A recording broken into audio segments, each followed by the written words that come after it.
Hello friends, welcome to my channel Botanical Study. In this video, we will discuss about plant-water relationship. For the sake of convenience, the topic plant-water relationship is divided into three parts. Part 1, Introduction and Physiological Importance of Water. Part 2, Water Transport Process.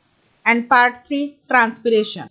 As this is the first part, so in this video we will discuss about the introduction and physiological importance of water. Introduction. Water has many chemical and physical properties.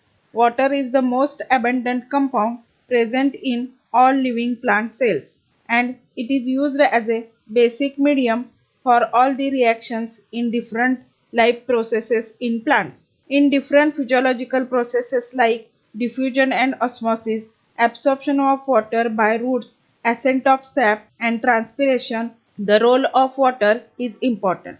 Water is required for all these processes. They are considered together, and the term plant water relation is used for the group of these processes. Water present in the soil enters the plant body by the process of absorption and then moves in the upward direction by the process of ascent of sap. In both these transport processes, water moves mainly by diffusion and osmosis. Let us discuss about what is diffusion. Diffusion is the process of movement of solute molecule from a region of higher concentration to the region of lower concentration till it reaches to the equilibrium. Importance of diffusion. Diffusion is a very important process. Movement of water along with the nutrients from the soil into the plant body is by the process of diffusion. Loss of water in vapor form from the aerial organs into the atmosphere is also by the process of diffusion. Movement of nutrients from one region to other in the plant body is by diffusion. For photosynthesis, where carbon dioxide from the stomata diffuses into the leaves and finally into the cell, is due to diffusion. Nature of cell membrane. In living plant cells, diffusion of water molecules with salts of inorganic elements dissolved in it takes place through the membrane. From diffusion point of view, membranes in living plant cells are of three different nature via permeable, impermeable and semipermeable. The membrane which allows the diffusion of both solvent and solute particles, that is water with dissolved salt, is considered as permeable. For example, cellulose cell wall. The membrane which does not allow the diffusion of both solvent and solute particle is considered as impermeable. For example, suberized cell wall and heavily cutinized cell wall. The membrane which allows the diffusion of only solvent or solvent with some solid particles after selection is considered as semi-permeable or selectively permeable membrane. For example, plasma membrane and membranes of cell organelles. Let us discuss about osmosis. Osmosis is the diffusion of water molecule through a semi-permeable membrane from the region of higher concentration of water to the region of lower concentration of water is called osmosis. Osmosis is considered as special type of diffusion.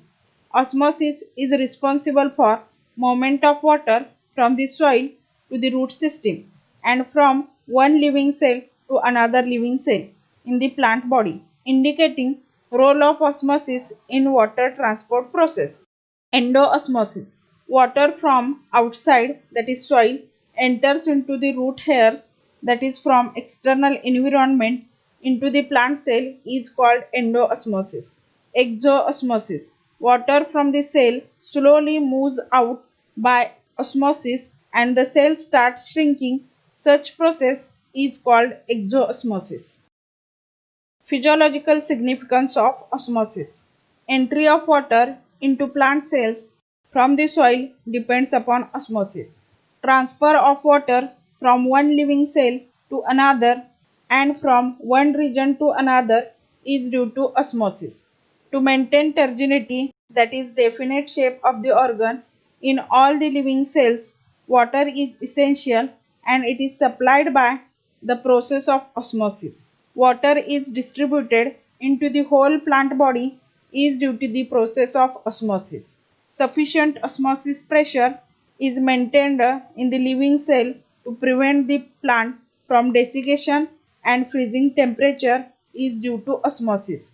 During process of growth by cell division, elongation of newly formed cells is possible due to supply of water by the process of osmosis.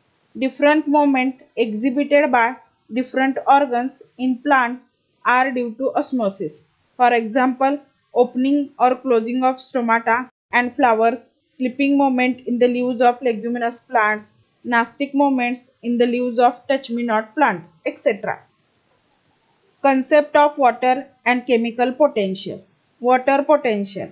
The difference between the free energy of molecules in pure water and the free energy of water molecules in any other systems, that is water in the form of solution or water in the cytoplasmic system of the plant cell, is termed as water potential.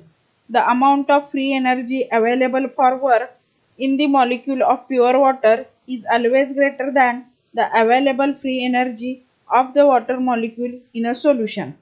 Chemical potential. The energy content of water can easily be described in terms of its chemical potential. The chemical potential is defined as the free available energy per molecule, that is per gram molecular weight of that substance. In case of pure water, since all the molecules are available with their free energy for the work, the amount of free energy per molecule, that is chemical potential, is always greater than the water molecules in any aqueous solution. This is the diagrammatic representation of water and chemical potential. In case of pure water, all water molecules available for work. Free energy per molecules, that is chemical potential, is maximum and the water potential is 0. In case of less concentrated aqueous solution, some water molecules available for work. Free energy per molecule, that is chemical energy, is less than pure water.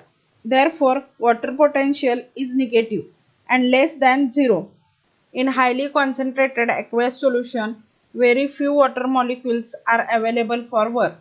Free energy per molecules, that is chemical potential, is very less than the pure water. So the water potential is very negative and far below 0. Physiological importance of water. Water potential is the diagnostic tool that enables to know the water status in the plant cell and tissue. The lower value of water potential in plant cells or tissue indicates greater ability to that cell or tissue to absorb water. The highest value of water potential indicates greater ability of the cell or tissue to supply water to other cells or tissue. Water potential is used to measure water deficit and water stress. Difference in water potential in two solutions separated by selectively permeable is responsible for osmosis. So this is all about introductory part of plant water relation.